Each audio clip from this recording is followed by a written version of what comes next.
Ну что, первая замена масла. Достали фильтр. Посмотрели, никаких заусенцев, никакой стружки железной не было.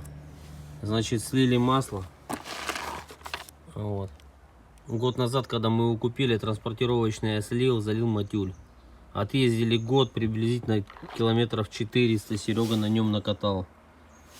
Вот. Купил вторую банку, вот залил. Грамм 900, наверное. Залил, показывает практически полный щуп. Посмотрим, как бы замечаний, нареканий к этому маслу нет.